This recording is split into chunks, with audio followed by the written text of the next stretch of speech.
Double exposures, what is it? Is it magic? Do you need to be a wizard? Or can anyone do it on Photoshop? I'm going to show you exactly how I do mine right now.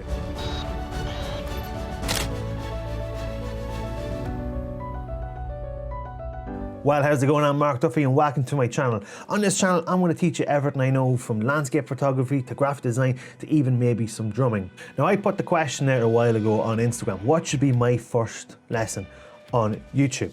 And I had a huge, overwhelming response on my first lesson on YouTube.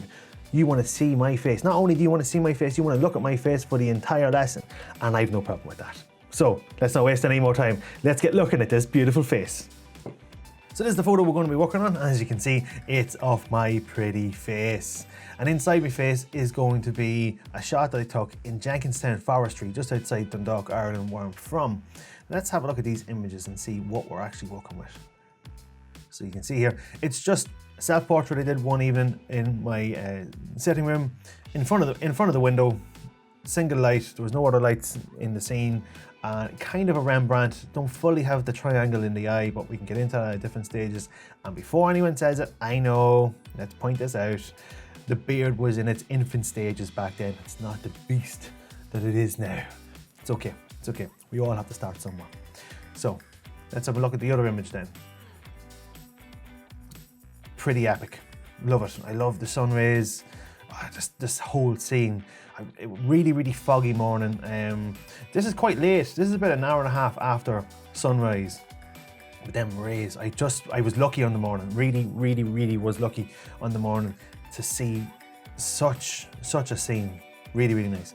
And it works, as you can see on the final image, it works really well. I did have to test it a few times. I did try out a couple of other images, and it all depends on the image you work. And thankfully, I had this image and it worked great. So let's see. How do you get into this? So the first thing we're going to do is we're going to cut out my pretty face, and I'm going to show you how to do it the way I did it, the quickest way.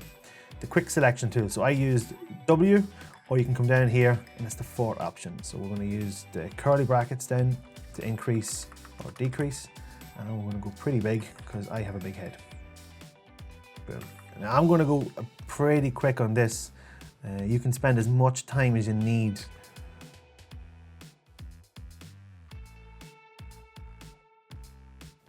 Okay, that'll do. Go up to select and mask, and I can show you how we can get the wispy bits of the beard to stand out. You can see it's done a good job. It's done a pretty good job here. So go to the second option, make sure it's the second option you have here, and make sure it's plus. Just make this smaller, and we're going to zoom in. Always zoom in. Ignore the pores on my nose. Always zoom in for better clarity of details. And we just going to paint along here. Again, it doesn't have to be overly detailed. You can see there the algorithm that's built into Photoshop is going to work its magic, and it's going to cut out them straggly bits and make that beard just that bit more naturally cut. This section here, from where I remember, worked great the last time. Look at that. Look, you could spend hours before trying to get that out and you'd never get it like that. Simple. So all we do here is we go to the right hand side and see this panel here. I'm not going to touch anything here, I never do. I come down here and I just go new layer with layer mask. So it makes a duplicate of my layer. So you can see there's the new layer I've made, and you can see the original. And that's a non-destructive way of editing, and I will always tell you, if you can, go non-destructive. Don't destroy the image. It means that if you absolutely make a mess of it, you can go back and you'll always have the original there. So if you can, stay with a non-destructive path of doing things. So we'll hit V for the move tool, and we're going to go and we're going to bring in the Jenkinstown Forestry. So right here, and this is easy. This is easy. So you have the move tool. You don't need to do anything on the layers. Just grab it, drag it over here, and once you see you're bringing it into the image, and you see this plus sign there, hold the shift button down and let go. And then what the shift button does is, because these images are of the same, basically because they're taken on the same camera, they have the same aspect ratio, and it's going to plank itself down right in the center. So how do we get this forestry to appear within my body? We hold the Alt button and we hover our mouse in between the two layers, and see the way it's changing?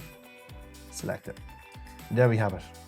It's not quite there yet. I can't see my details, can't see my eyes. How do we do that?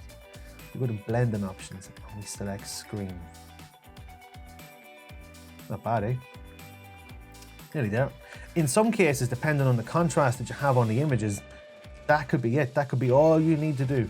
What I'm going to actually do is I'm going to create a new layer. So I can come down here and click for a new layer, and we need to fill it in white. Now you can come up to edit and fill, but I don't like that. It's quicker to know the shortcuts. So the more shortcuts you know, the better. So it might take you a bit of time, but it's like learning chess. You just learn a piece at a time, and eventually then you'll have a strategy behind you. So with this case, it's Shift F5. So I'm going to do that, Shift F5. This box will come up. You can select the color. You have a couple of our options, but we're going to go white. And I'm going to use Control and curly brackets to bring that down so it's in the background. So we have a nice white background. So to get this to where we want it to go, we need layer masks. So like we introduced the layer mask onto my face, we're now going to apply it everywhere. With that as well, we can place the image a bit better. It's not placed well within my face. It's placed well within the image, but you know, on my face, it's not where we want it. So I'm going to move the image first. Now you can see the bright areas are really destroying the details, but then you can see details in my face coming back. And I think, from memory, I should have really taken note. I think it's about there, and I think I actually need to increase the size of this image. So it's not really a good idea to increase the size of an image because you start losing quality. So what I'm going to do is I'm going to decrease the size of my head, which if I could do that in reality, I possibly would go for that option, but I would imagine it's quite expensive. Now, I want to retain the details on my face. Right click and change it and convert it to a smart object. All the details that have been in that layer will retain, and it doesn't matter what size I change it to. So if I go Control T, and if I say Control, I mean Command on Apple. So if you're an Apple user, remember, if I say Control, you just use Command and it's just the same. If we resize this down, if I scale this down, I'm just holding Shift and Alt while dragging, I can make this image tiny, right? Now, if I had done that previous, so I'll just actually show you. Before that, if I just get this image and decrease it down to that size I just did there now, that's fine. That looks good. Obviously, at that detail, it doesn't look great, but at 100%, it's sharp. But if I bring that back up to the size it was, watch the detail loss you have after getting. See how pixelated it gets now. That's because that's an example of a destructive way of editing. So we don't want to do that. You don't ever want to resize images as is. What you want to do is go to the image and right click on it, convert to smart object. Now watch. Doesn't matter what I do with this. Doesn't matter. Enter to accept them changes. Still look pretty sharp. And then we're going to resize it up to maybe halfway. I'm going to resize it to the actual size I want, which is going to be about there. And you see that? No loss of detail. Perfect. In at 200%. Clear as crystal. So we'll just move this down. Boom.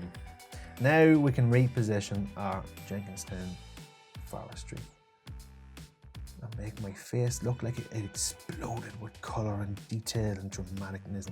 So what I'm going to do with this now, I'm going to try and line up some of these trees to accent my eyebrows and my nose and just make it as if my face is forming into the trees. So you can just imagine if I was a bit more of a hipster and I had a long beard, I could have a wispy beard, you know. And that's kind of where I'm thinking with this. You can see it running along with the lip line and all. So I'm kind of, I think just there would be fine. You can see that it has a nice cut off on my head, so it's adding a lot to it.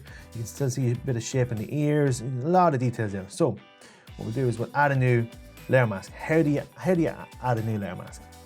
Really simple. This panel here on the right hand side again. So where we had new layer, you have group, you have adjustment layers, and then you have your layer mask. Select that, and it's white, and that's exactly what we want. The rules for adjustment layers: black conceals, white reveals. So if I want to make something disappear in a layer mask, like I want to do here, I'm going to paint that black. And if I want it to come back again, I'm going to paint it white. Kind of simple. So we're going to go B for brush. Whoa, that is huge. Bring that down.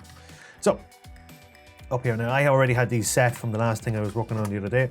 So just change that back. So normally when you go up to your brush, you'll see opacity is 100%. And if I get rid of it, there it is, 100% gone. And my beautiful face is back in again. We don't want that.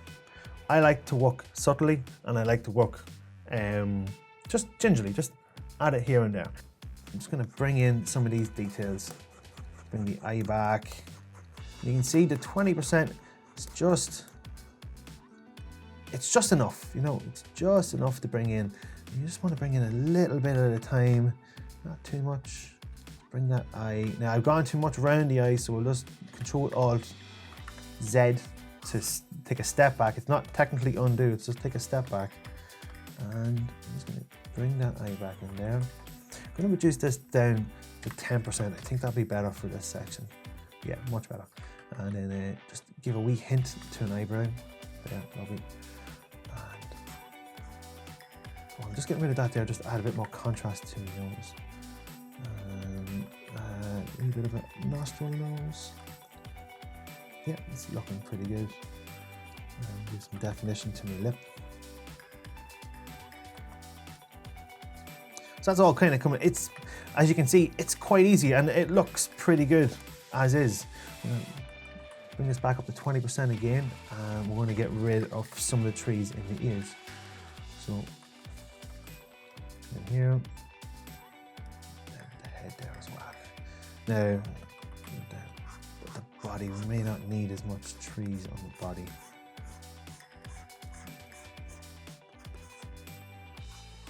And the reason why I'm doing this on the body part is the thinking behind this is just to kind of center the focus mainly to my face and neck, because that's where most of the action is happening within this image. So that's the thinking I'm having when I'm getting rid of this stuff here.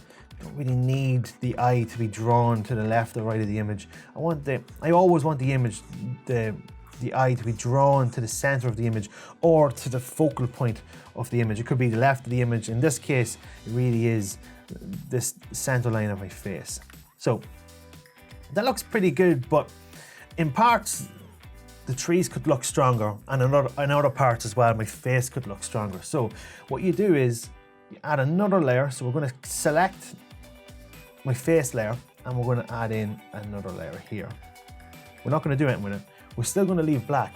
So again, like I said with the black reveals, we have the Jenkinstown image set at screen. So I should really change these.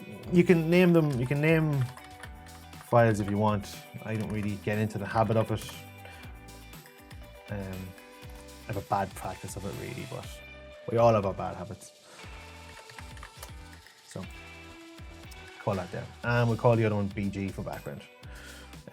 So anyway, this layer here, we're going to call burn. So this is kind of going to be technically a burn layer, but it's not really.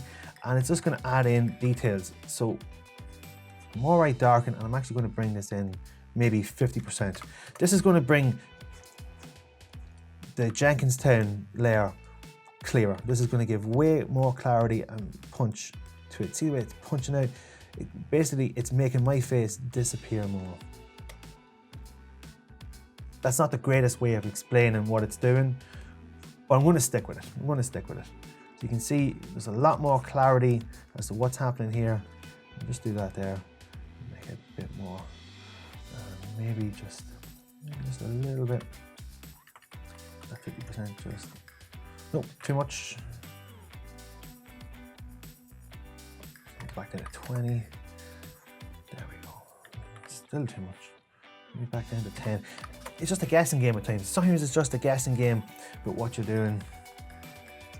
So do that there. Over the ear. Now, one thing I do want to do is I want to get rid of some of these trees here, I don't need that much detail in the middle. Oops. It's not that I want to add in another adjustment layer mask to the face. So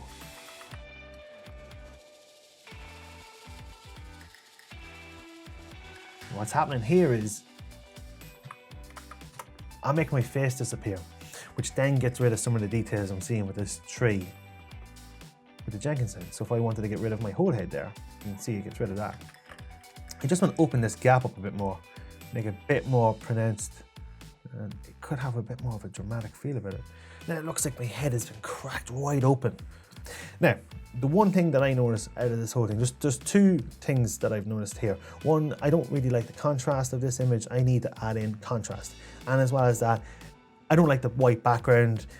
There was a complete distinct separation, too much of separation between the foreground and the background. So we're gonna have to introduce a new layer to just bring in some texture and just maybe just, it looks like a sticker. It looks like a sticker on a sticker book, and I don't want that. I want it to have a bit of a flow, so there's too much, it stands out too much from the background, so we need to solve that. So the first thing we're gonna do is we're gonna add in contrast, and I wanna do a global contrast over everything. So I have here on my panels, adjustments.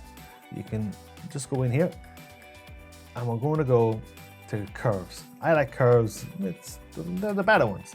And I can show you on another tutorial how to do the Instagram fade. You've seen it before. Peter McKinnon uses it loads. He has it in his presets. You don't necessarily need presets to do this. It's pretty simple to do.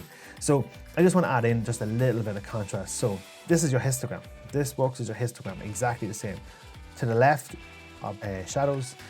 The middle is midtones, and over on the right is your highlights. And you can see because of the white background, I'm getting a little spike line showing me there's a good bit of white, so we can ignore that. So we just want to come over here and do like an S curve. So we'll just select here and just drag down for the shadows. You can see, look, already that's an improvement. That is a great improvement.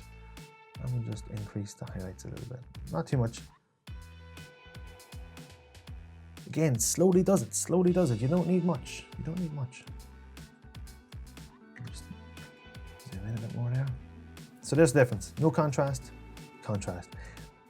Okay, to add the final bit of sauce to this image, I'm just gonna duplicate the Jenkinstown image again.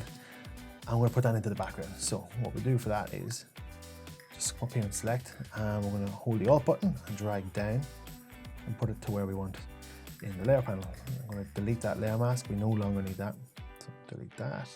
And we no longer need it to be on screen, so bring it back to normal. Let's hit return over, deselect that. So I know from the final image, I resized this. So I normally wouldn't tell you to resize images, but for this, it's going to be in the background. And it doesn't really matter if you lose a bit of detail. It might look as a bit of a stylistic thing. So I'm going to Control T and then Shift and hold the Alt button, or Shift and Option, and then drag from the corners, and you'll see it scales up from the center. About there's a bit right, hit enter. I'm going to go Shift and directional button down, maybe that moves it by 10 pixels at a time, and same for hitting right, just to offset it a little bit. Now we're going to hold the Alt button and then select the layer mask. That gives us a black layer mask, which means that we're now going to be introducing the image into the background, which means that we're going to be reintroducing the image back into the background. So we're going to go B for brush, and we have it selected on white. We have 20%. I'm just going to bring it down, curly brackets again, bring it down a bit. And we're just going to apply it here in the center. So just maybe one click. I'm going to bring it in a little bit, give it a bit more detail there. One more. And that's it. The only thing left to be done for this image is just to check off the original. That's pretty close. It's pretty close. For a tutorial, I'm running quick on this. So the last thing to do is to crop it. So C for crop. And we're going to drag and shift from here. You can see your guidelines, but we're just going to try and center me in the middle of it, because I love to be the center of attention. And that's it. There you have it. Double exposure. A lot easier than you thought it was going to be. hope you liked it. I hope you got something out of that. And if you did, hit that like button below. If you want to see a few more videos like this, you can also subscribe to the channel. I'll be posting up more regular, so if you want to get notified, ring that bell. I'll also be taking suggestions as to what topics you may want me to cover. And that can be from anything from photography to graphic design to even drumming. These things over here, they're not just for show. I can kind of play them. So if you want to get in contact, the links are in the description below. Facebook, Instagram, Twitter, and my website, my name plus photography equals.com, markduffyphotography.com. And until the next time, later gators.